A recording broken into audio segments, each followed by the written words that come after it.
नमस्कार, स्वागत है आपका स्वदेश हेल्थ में। मैं हूं आपके साथ दिनेश अवस्थी। अप्लास्टिक एनीमिया एक ऐसी दुर्लभ और गंभीर स्थिति है जो किसी भी उम्र में हो सकती है। इस अवस्था में आपका बोन मैरो नए ब्लड सेल्स का निर्माण नहीं कर पाता है। इसे माइलोडिस्प्लास्टिक सिंड्रोम भी कहा जाता है। इससे पीड़ित व्यक्ति को थकान अधिक महसूस होती है, संक्रमण का खतरा बढ़ जाता है और अनियंत्रित रक्त स्त्राव होता है। अप्लास्टिक एनीमिया खून की कमी से जुड़ी एक बीमारी है जिसमें शरीर में रक्त कोशिकाओं का निर्माण कम हो जाता है। इस रोग के लक्षण एकाएक सामने नहीं आते हैं, लेकिन अगर इस रोग को अधिक समय तक इग्नोर किया जाए तो इसके परिणाम गंभीर हो सकते हैं और व्यक्ति की मौत हो सकती है।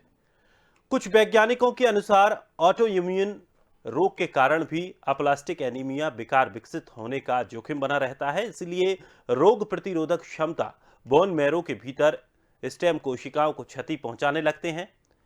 तो कितना खतरनाक है ये अप्लास्टिक एनीमिया, इसी पर आज हम चर्चा करेंगे, जानने की कोशिश करेंगे किस तरह से ये होता है और क्या इसके लक्षण हैं, कैसे इससे बचा जा सकता है और कितना ये गंभीर हो सकता है।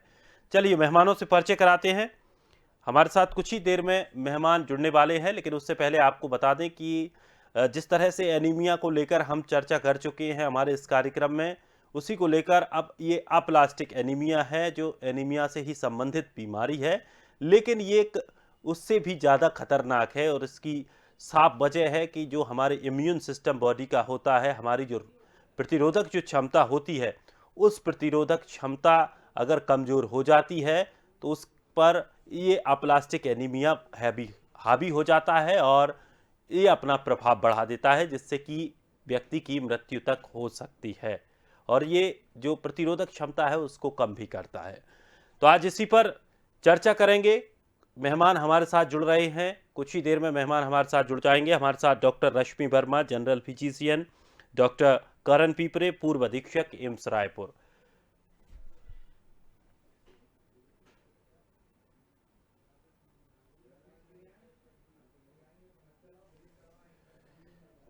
चलिए आपको बता दें कि अप्लास्टिक एनीमिया जिस पर आज हम चर्चा करने वाले हैं, मेहमान हमारे साथ कुछ ही देर में जुड़ेंगे। दरअसल तकनीकी खराबी की वजह से जुड़ नहीं पाए हैं। कोशिश कर रही है हमारी टीम लगातार मेहमानों से जुड़ने की, लेकिन आज हम जिस तरह से चर्चा कर रहे हैं अप्लास्टिक एनीमिया पर, जिसको लेकर तमाम बातें भी रखी गई हैं और सबसे बड़ी बात यह है कि इसमें जिस तरह के जो लक्षण आमतौर पर दिखाई देते हैं कि थकान अधिक हो जाती है, यानी कि व्यक्ति को ऐसा लगता है कि अब उससे काम नहीं हो पा रहा है, अधिक थकान होने लगी है, जी मचलाने लगता है, सर दर्द होता है।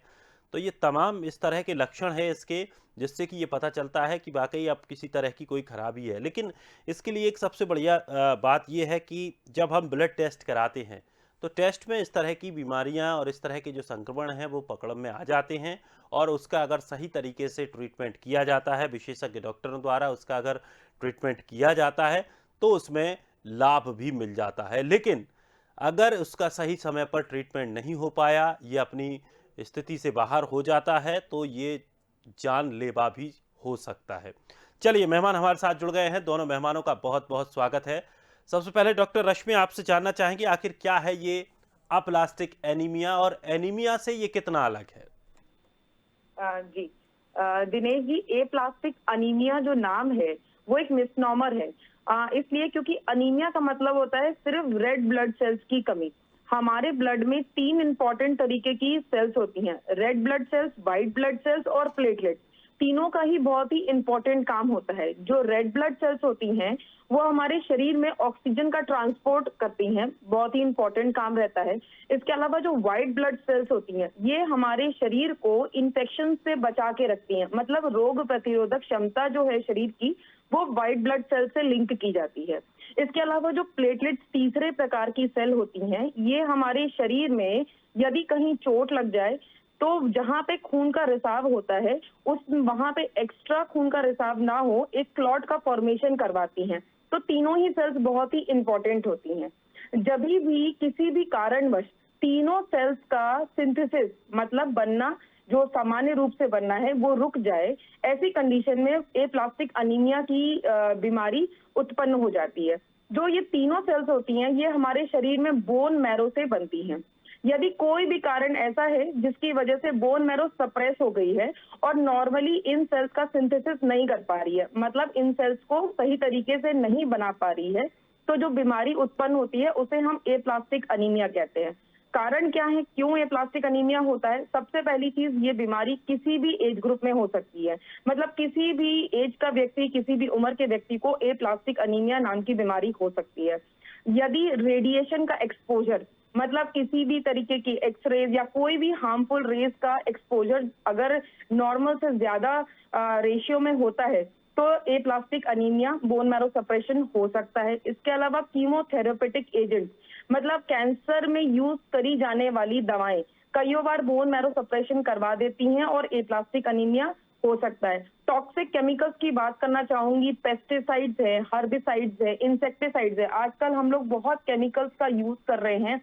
खेत खलिहान में जो सब्जियां बनाई जाती हैं, उत्पन्न की जाती हैं, इनमें बहुत ज्यादा पेस्टिसाइड्स का यूज हो रहा है। इसीलिए ऑर्गेनिक फार्मिंग का कल्चर आया है, क्योंकि हमें पता नहीं चलता है खाते समय कि हम क्या खा रहे हैं, बट उसके जो दुष्परिणाम है वो आने वाले सालों में पता चलते हैं। तो इंसेक्टिसाइड्स एक बहुत ही इंपॉर्टेंट कारण है जिसकी वजह से आपको एप्लास्टिक अनीमिया हो सकता है। कुछ ऐसे दुर्लभ इन्फेक्शन हैं, ऑल्दो बहुत कॉमनली देखने को नहीं मिलते हैं, जैसे साइटोमेगैलोवायरस है, पार्वोवायरस है, एप्स्टीन बार वायरस है। इन सारे वायरल इन्फेक्शन से भी कई बार बोन मैरो सप्रेस हो सकती है और एप्लास्टिक अनीमिया हो सकता है। सिम्टम्स जैसे कि आपने बताया ही है, थकावट रहेगी, हल्का बुखार रहेगा, चक्कर आएंगे, घबराहट, बेचैनी होगी, बार बार इन्फेक्शन पकड़ेंगे, जल्दी ठीक नहीं होंगे, लंबा इलाज कराना पड़ेगा, चोट लग सकती है और खून का रिसाव नॉर्मल के कंपैरिजन में बहुत ज्यादा होता है। तो ये सारी चीजें यदि किसी को हो रही हैं तो हो सकता है मे बी एप्लास्टिक अनीमिया की शुरुआत हो रही है। इसको लेकर अगर बात करें तो शुरुआती दौर पर हम इसे कैसे जान पाएंगे? देखिए, यदि किसी व्यक्ति को बार बार खून की कमी हो रही है, यदि आपके परिवार में कोई ऐसा व्यक्ति है जिसको हर साल खून की कमी हो रही है, बार बार ब्लड चढ़वाने की जरूरत पड़ रही है, पहली चीज। दूसरा, यदि कोई ऐसा व्यक्ति है आपके परिवार में कि अच्छा खान पान होने के बावजूद बार बार इन्फेक्शन पकड़ रहे हैं, सीजनल इन्फेक्शन बहुत जल्दी पकड़ लेते हैं और लंबा इलाज करवाना पड़ता है, इलाज के बावजूद ठीक नहीं हो पाते हैं। या मान लीजिए कोई ऐसा व्यक्ति है जिसको बार बार चोटें लगती हैं और खून का रिसाव जरूरत से ज्यादा होता है, यानी प्लेटलेट्स के संबंधित कोई दिक्कत हो रही है, तो ऐसी कंडीशन में आप फिजिशियन से जरूर मिलिए। देखिए, एप्लास्टिक अनीमिया जो है वो एक क्लिनिकल डायग्नोसिस नहीं है, आपको उसमें टेस्ट करवाना पड़ेगा, ब्लड टेस्ट की जरूरत पड़ेगी, खासकर कंप्लीट ब्लड पिक्चर जिसमें आपको हीमोग्लोबिन के बारे में, आरबीसीज के बारे में, व्हाइट ब्लड सेल्स, प्लेटलेट्स, इनके बारे में पता चलेगा। यदि इनका अमाउंट नॉर्मल से कम है तो डेफिनेटली एप्लास्टिक अनीमिया का वर्कअप करवाना जाना चाहिए। यानी कि हम इसमें एक चीज समझ सकते हैं कि इसमें हमें सीबीसी अपना ब्लड टेस्ट पूरा कराना होगा, जिसमें कंप्लीट ब्लड जो पूरी रिपोर्ट्स आती है, अगर वो कराते हैं तो वहां से ये चीजें पकड़ में आ सकती हैं, इतना मान सकते जी। हैं हम। चलिए, डॉक्टर करण पीपरे भी हमारे साथ बने हुए हैं। डॉक्टर करण, जिस तरह से तमाम चीजें अभी तमाम बातें, बड़ी महत्वपूर्ण बातें डॉक्टर रश्मि ने बताई प्लास्टिक एमेनिया को लेकर, इसकी जांच भी हो सकती है, आप ब्लड टेस्ट कराएंगे तो ये पकड़ में आ जाएगा, लेकिन इसके इलाज को लेकर अगर बात करें तो इसका ट्रीटमेंट कैसा रहता है, कितना लंबा इसका इलाज चलता है, क्या कुछ इलाज के दौरान समस्याएं आती हैं?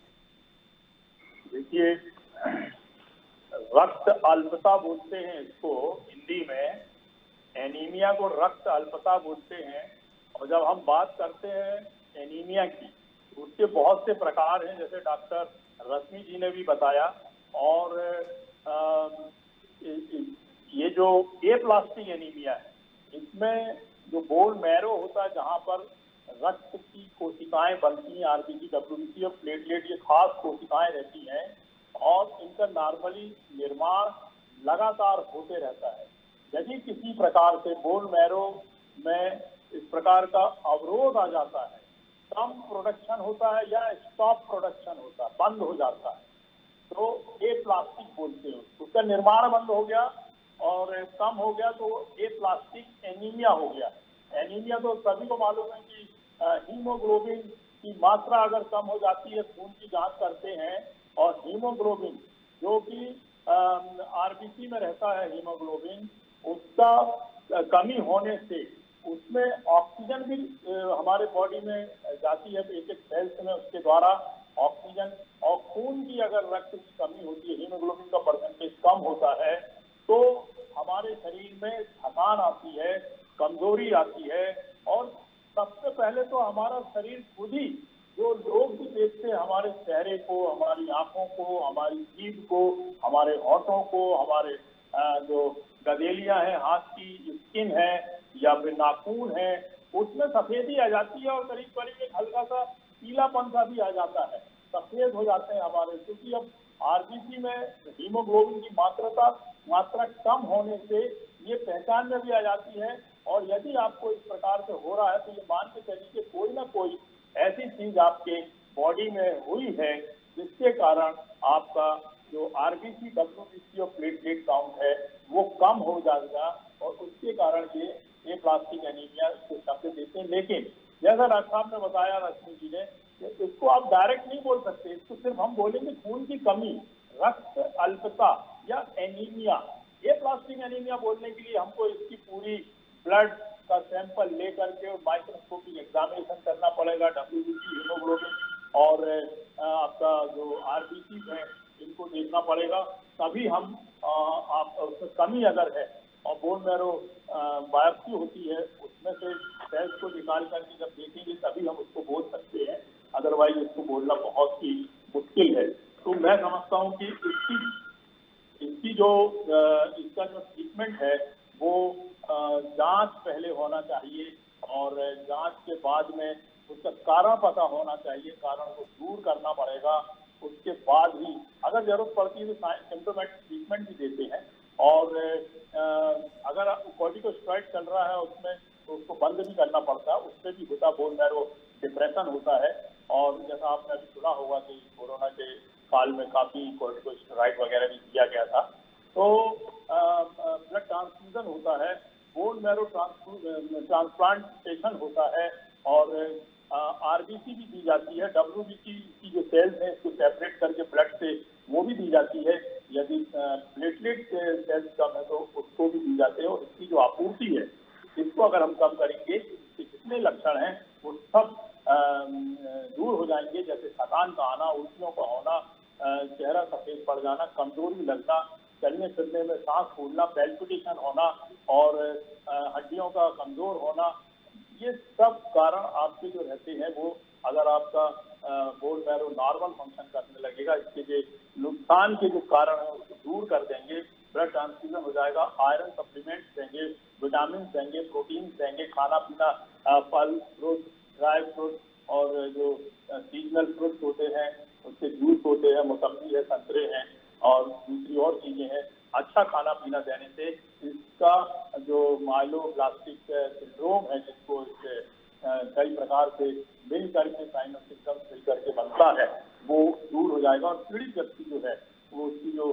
थकान होती थी वो दूर हो जाएगी, उसमें स्फूर्ति आने लगेगी और कमजोरी के साथ में उसकी जान का जोखिम भी खत्म हो जाएगा और अच्छा हो जाता है। यार यदि सही जगह सही समय पर पहुंच जाए और सही उपचार हो जाए तो व्यक्ति पूरा अच्छा हो जाता है। यानी कि अगर सही खान पान हो और सही समय पर अगर इसकी जांच करा ली जाए और ये चीज़ें पकड़ में आ जाए तो इससे बिल्कुल पूरी तरह से बचा जा सकता है। इसका दवाओं से इलाज भी किया जा सकता है, खान पान से भी हम इसको सही कर सकते हैं। डॉक्टर रश्मि, एक सवाल यहाँ पर ये भी आ रहा है कि जैसे कोई अचानक बैठा है कहीं और उठकर जैसे ही वो खड़ा हुआ तो एकदम उसकी आंखों के सामने अंधेरा सा छा जाता है, उसको बहुत जोर से चक्कर आ जाती हैं और वो अपने आप को बिल्कुल कंट्रोल नहीं कर पाता अपने आप में। क्या इस तरह की स्थिति में भी ये माना जाए कि शरीर में कहीं ना कहीं खून की कमी है और अब आपको ब्लड टेस्ट कराने की बहुत ज़्यादा ज़रूरत है? हाँ जी, देखिए ये जो सिम्टम आप बता रहे हैं ये एक से ज्यादा बीमारियों में मिल सकता है। ये ऐसी ही सिमिलर कंडीशन जब हमारा बीपी स्टेबल नहीं रहता है, लोअर साइड पे रहता है, तो उसे हम ऑर्थोस्टैटिक हाइपोटेंशन बोलते हैं। सिमिलर कंडीशन आपको वहां मिलती है कि व्यक्ति विशेष बैठा हुआ है, पेशेंट बताता है जैसे ही हम खड़े होते हैं हमें चक्कर आ जाता है और हम गिर पड़ते हैं। हालांकि हम बेहोश नहीं होते हैं, हम संभल जाते हैं, लेकिन सिमिलर कंडीशन आपको वहां मिल सकती है। डेफिनेटली यही सेम सिम्टम के साथ जो पेशेंट है वो बताएगा कि हम लेटे हैं और हम जब उठ के बैठे और अचानक से खड़े हुए हम आपको अपने आप को संभाल नहीं पाए। कारण क्या है? एक्चुअली जब अनीमिया रहता है, जो एप्लास्टिक अनीमिया है, उसमें रेड ब्लड सेल्स की कमी रहेगी, तो जो ऑक्सीजनेशन बॉडी का होना चाहिए वो एडिक्वेटली हो नहीं पाएगा। तो ब्रेन को एडिक्वेट जब ऑक्सीजन नहीं मिलेगी, तो ऐसी कंडीशन डेफिनेटली अनीमिया के पेशेंट में, ना कि सिर्फ एप्लास्टिक अनीमिया, बल्कि किसी प्रकार की खून की जो सीरियस कंडीशन है, कमी है, उसमें ये इस तरीके के सिम्टम देखने को मिल सकते हैं। जब कंडीशन माइल्ड होगी तो पेशेंट बताता है हमको थोड़ा थोड़ा चक्कर आता है, शाम के समय जब हम ज्यादा काम कर लेते हैं तो सांस फूलती है। जब धीरे धीरे खून की कमी हम ठीक नहीं कर पा रहे हैं किसी भी कारणवश, या हम रिकॉग्नाइज नहीं कर पा रहे हैं पेशेंट की कंडीशन को और खून नहीं दे रहे हैं, तो क्या होगा? धीरे धीरे धीरे वो कंडीशन जो माइल्ड एनीमिया था वो सीवियर में कन्वर्ट हो जाएगा, और इस तरीके का सिम्टम बिल्कुल डेफिनेटली एप्लास्टिक अनीमिया में देखने के लिए मिल सकता है। चलिए, ये काफ़ी महत्वपूर्ण जानकारी रही। डॉक्टर करण, एक सवाल ये है कि जैसे आपने अभी कहा कि अगर शुरुआती दौर पर इसको पकड़ लिया जाए, इसकी जांच करा ली जाए तो इसका इलाज किया जा सकता है, अच्छे खान-पान से इसको सुधारा जा सकता है। लेकिन अगर कंडीशन बढ़ जाती है और काफ़ी देर बाद ये बीमारी समझ में आए, या मरीज को काफ़ी देर बाद लेकर आए, जो उसके घर वाले हैं, परिजन हैं, काफ़ी देर से अगर उसको लेके आते हैं और फिर ऐसा लगने लगता है कि अब ये स्थिति काफ़ी बढ़ चुकी है, तो वहाँ पर कैसा इसका इलाज क्या संभव है? और फिर उसके अलावा क्या कुछ इस इलाज की इसकी प्रक्रिया है? क्या किसी तरह की कोई सर्जरी भी इसमें होती है या किसी तरह की थेरेपी इसमें की जाती है? देखिए, इसमें देर होने का तो कोई सवाल ही पैदा नहीं होता, क्योंकि चेहरा स्वयं डायग्नोज कर देता है लोगों के सामने कि सामने वाला जो व्यक्ति है उसमें फैलाव हो गया है, हल्का नीलापन ओंठों में और सफेदी आ गई है नाखूनों में। तो वो तो 1-2 दिन के अंदर ही अगर बीमारी आई है और वो खुद भी बताएगा कि मुझे भूख नहीं लग रही है, चक्कर आता है, खड़े होने में आंखों में अंधेरा छा जाता है, हाथ पैर में दर्द होता है, कपकपी आती है, वो खुद ही बता देगा मरीज को। 1-2 दिन से ज्यादा तो लगता नहीं है। मैंने देखा गांव से भी लोग आया करते थे, प्लास्टिक एनीमिया वाले हों और चाहे जिनको रेडियोथेरेपी लगती है, रेडिएशन कैंसर के जो मरीज होते हैं उनका बोन मैरो डिप्रेशन होता है, तो वो उनको इस प्रकार की कमी होती है। आप एक मैंने बताया कि आपको हीमोग्लोबिन में जो ऑक्सीजन रहती है, यदि आरबीसी कम है, ब्लड की जो सेल्स कोशिकाएं जो नॉर्मली बनती है बोन मैरो में और स्टोर होती है आपकी स्प्लीन में, तो ये सब जो प्रक्रिया होती है और ऑर्गन होते हैं ये कमजोर हो जाते हैं, इम्यूनोसप्रेशन होता है, इन्फेक्शन लगते हैं, ब्लीडिंग होती है, ये तत्काल होते हैं। इसमें वेट नहीं करता शरीर, ज्यादा दिन इसमें लोगों को इंतजार करने का मौका नहीं देता, क्योंकि मौका अगर इसमें ये नेचर का एक वो है, इसमें ज्यादा पुराना रोग हो ही नहीं पाता है और लोग बाग अस्पताल में आ जाते हैं, चाहे वो पीएचसी में आया हो या सब सेंटर में आए हो हेल्थ के, या डिस्ट्रिक्ट हॉस्पिटल में या मेडिकल कॉलेज में, और लोगों का जांच हो जाती है। और उसकी जो खून की सबसे पहले डॉक्टर, हम लोगों को फर्स्ट ईयर में ही पढ़ाया जाता है ये डॉक्टरों को, और जो भी डॉक्टर देखता है फिजियोलॉजी पूरी बॉडी की समझ में आ जाती है। उसका सबसे पहले उसकी जांच करेगा, हिस्ट्री लेगा, क्या कौन सी बीमारी हुई थी, किस प्रकार का कोई बुखार आया था, क्योंकि डॉक्टर ने ऐसी कोई दवाइयां तो नहीं दिया जिससे आपका बोन मैरो सप्रेशन हो गया है और आपको इम्यूनो सप्रेशन भी हो गया है, आपका खून बनना बंद हो गया है या कम हो गया है, फिर उसकी खून की जांच होती है। पैथोलॉजिस्ट हर जगह पे हैं, प्राइवेट में भी, सरकारी अस्पताल में भी, उसका सैंपल लेकर के और उसको माइक्रोस्कोप से उसकी सेल्स के प्रकार देखते हैं, उसका काउंट देखते हैं, नॉर्मल वैल्यूज देखते हैं, और यदि जो कुछ भी कम है तो उसकी रिपोर्ट दे देते हैं, चिकित्सक उसका इलाज करते हैं। प्लेटलेट कम है तो प्लेटलेट चढ़ा दी जाती, तो आपको ब्लीडिंग वगैरह नहीं होगी। आरबीसी कम है तो आरबीसी भी दे देते हैं, डब्ल्यूबीसी कम है तो वो भी दे देते हैं, आपको ये इन्फेक्शन नहीं होंगे, और आपको जो थकान आती है ये भी सब फिर नहीं आएगी। जैसे ही आपका रक्त की अल्पता जो रहती है बॉडी में, जिसको एनीमिया कहते हैं, वो दूर हो जाए, प्लस ये प्लास्टिक एनीमिया जिससे कि उसका प्रोडक्शन कम हो गया है, बंद हो गया है, उसके भी रीजन को ढूंढ के, हिस्ट्री लेकर के, जांच करके उसको भी बंद कर देते हैं, रक्त को चढ़ा देते हैं, बोन मैरो ट्रांसप्लांट तक होता है और मरीज अच्छा हो जाता है। इसमें किसी प्रकार से किसी को डरने की जरूरत नहीं है। यदि इस प्रकार से आपको कमजोरी लगती है, खून की कमी होती है, चिकित्सक के द्वारा डायग्नोज कर बताया जाता है, इसका संपूर्ण इलाज है, इसमें किसी को कोई भी प्रकार से डरने की जरूरत नहीं है। इससे भी खतरनाक ब्लड कैंसर वगैरह जो होते हैं, ALL होता है, एक्यूट लिम्फोसिटिक ल्यूकेमिया या क्रॉनिक माइलाइटिक ल्यूकेमिया और क्रॉनिक लिम्फोसिटिक ल्यूकेमिया, ये सब, और लिम्फोमा है, हॉजकिंस लिम्फोमा, इनमें भी होता है। बोन मैरो डिप्रेशन होता है, ये कैंसर के और सेल्स के, इसके ब्लड हिमेटोलॉजी के ही कैंसर के जो रूप हैं, इसमें बोन मैरो में इन्फिल्ट्रेशन होता है, बोन मैरो डिप्रेशन होता है, इसमें इम्यूनोसप्रेशन होता है, इसमें कॉर्टिकोस्टेरॉइड चलते हैं, इससे और फिर सप्रेशन होता है, तो रेडिएशन भी लगता है, कीमोथेरेपी भी लगती है। तो बड़े बड़े कारण है, ये बड़े बड़े इससे जो एप्लास्टिक एनीमिया होता है या दूसरे एनीमिया होते हैं, और ये भी ठीक हो जाते हैं और आदमी फिर से हस्त पुष्ट हो जाता है। अच्छा खान पान हो जाता है, अच्छी दवाइयाँ हो जाती हैं, अच्छा रहन सहन होता है और उसका अच्छा वातावरण मिलता है, डॉक्टर उसकी काउंसलिंग करते हैं और डाइटिशियन उसके डाइट भी लिख देते हैं, फिजिशियन उसका ट्रीटमेंट कर देता है और बार बार उसका फॉलोअप होता है कि दोबारा फिर से ऐसा कोई अटैक ना आए और व्यक्ति साधारण जिंदगी जीता है। मैंने देखा है जिनको 10-5 साल पहले भी अगर हुआ था तो आज वो अच्छे हैं, उनकी रिकवरी बहुत अच्छी होती है। इलाज होना बहुत जरूरी है। बिल्कुल, इलाज अगर सही समय पर होता है और सही तरीके से उनका ख्याल रखा जाता है, खान-पान अच्छा कराया जाता है, तो इस तरह की जो समस्याएँ हैं, उनसे बचा जा सकता है। दर्शकों को लिए काफ़ी महत्वपूर्ण जानकारियाँ आज मिली हैं। डॉक्टर रश्मि, एक सवाल यहाँ पर ये भी आता है, चूँकि ये ब्लड इन्फेक्शन से संबंधित एक बीमारी है, जो ब्लड सेल्स हैं, उनको बनने नहीं देता है, जिससे कि शरीर में बहुत सारी समस्याएँ खड़ी हो जाती हैं, ख़ास करके हमारी जो रोग प्रतिरोधक क्षमता है, उसको सबसे पहले ये प्रभावित करता है। बात नशे को लेकर करें और खास करके आज जिस तरह के आजकल नशों का प्रचलन चलने लगा है, आमतौर पर हम खबरों पर टीवी में, अखबारों में ये देखते हैं कि इंजेक्शन से नशे लिए जाते हैं। तो क्या इस तरह से इंजेक्शंस को लेना और या शराब का सेवन करना, तो ये भी इस तरह की जो संक्रमण है उनको पैदा करते हैं, क्योंकि इनका ये सीधे जाकर के ब्लड में मिलते हैं। जी देखिए, अभी जब मैं बात कर रही थी कि ए प्लास्टिक अनीमिया के क्या कारण होते हैं, तो उसमें 2-3 चीजें मैंने आपको शुरुआत में ही बताई थी कि टॉक्सिक केमिकल्स, और टॉक्सिक केमिकल्स में भी पेस्टिसाइड्स, इंसेक्टिसाइड्स और हर्बिसाइड्स की बात की थी। मैं आपको बता दूं कि ये तो वो चीजें हैं जिनको हम बहुत ही आसानी से डिस्क्रिमिनेट कर सकते हैं। अब बात करते हैं नशे की, खासकर इंजेक्शन की बात हम कर रहे हैं। इतने हार्मफुल केमिकल्स वो यूज किए जाते हैं। इसके अलावा और भी टैबलेट्स और स्मोक और पता नहीं क्या क्या तरीके के नशे होते हैं। दिनेश जी, मैं तो बहुत ज्यादा जानती भी नहीं हूँ, बट डेफिनेटली हमें ये बात अच्छे से पता है कि किसी भी तरीके के केमिकल्स यदि हम ओवर यूज कर रहे हैं, इनफैक्ट ओवर यूज नहीं, हम यूज अगर कर रहे हैं, तो डेफिनेटली कहीं ना कहीं वो हमारे शरीर में कुछ ना कुछ परेशानी जरूर क्रिएट करेगा। अल्कोहल के बारे में पहले भी बात हुई थी कि लीवर खराब कर देता है, डेफिनेटली उसका इफेक्ट हमारे जो ब्लड सेल्स है उन पे भी होता है।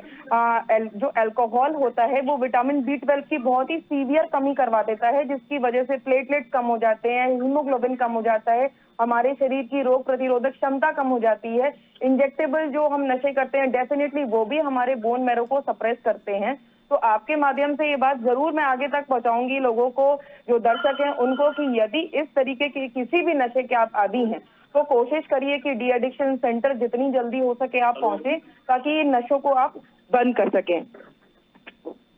बिल्कुल, यानी कि अगर इस तरह की किसी को समस्याएं हैं, किसी को दिक्कतें हैं, तो आज के समय में सरकार तमाम रूप से प्रयास कर रही है और कई समाज सेवी ऐसी संस्थाएं भी हैं जो नशे को छुड़ाने के लिए तमाम प्रयास करते हैं और उन्होंने सेंटर बना रखे हैं। वहां आप, अगर आपके परिवार में, आपके आसपास, आपके दोस्तों में कोई ऐसा इस तरह के का आदी है, तो बिल्कुल उसे अवश्य वहां पर ले जाया जाए और उसे वहां भर्ती कराया जाए, जिससे कि जो ये नशे की गलत आदत है उससे वो मुक्त हो और तमाम तरह की व्याधियों से, बीमारियों से, शरीर को नुकसान, तमाम तरह के घर परिवार को नुकसान, पारिवारिक टेंशन, बहुत सारी चीज़ों से मुक्ति पा सकते हैं। लेकिन आज का हमारा जो सब्जेक्ट था एप्लास्टिक एनीमिया, इसको लेकर तमाम बातें हमने जानी और यहाँ पर हम एक बात साफ तौर पर जान चुके हैं कि ये इतना खतरनाक नहीं है, इसकी पकड़ की जा सकती है। आप समय पर जाकर अगर सही से ब्लड टेस्ट कराते हैं, विशेषज्ञ डॉक्टर के पास जाते हैं, तो आप खान पान अपना सुधारते हैं, तो इस तरह की जो समस्या है, बीमारी है, उस पर काबू पाया जा सकता है। आप दोनों मेहमानों का बहुत बहुत शुक्रिया, आपने समय निकालकर इतनी महत्वपूर्ण जानकारियां हम तक, दर्शकों तक पहुंचाई। तो दोस्तों, मुझे उम्मीद है कि आज के कार्यक्रम में जो आपको जानकारी दी गई है वो काफ़ी महत्वपूर्ण होने वाली है। और भी आपको किसी तरह की कोई समस्या होती है तो आप हमें संपर्क कर सकते हैं, स्वदेश न्यूज पर संपर्क कर सकते हैं। हम उस बीमारी को लेकर, उस समस्याओं को लेकर विशेषज्ञों के साथ आपके सामने हाजिर होंगे और आपको उस पूरी चर्चा से, पूरी बीमारी से और किस तरह से उसका इलाज किया जा सकता है, उससे पूरी तरह से परिचित कराएंगे। फिलहाल आज के इस खास कार्यक्रम में इतना ही। ताजा तरीन खबरों के लिए आप बने रहिए स्वदेश के साथ। सबसे पहले देश।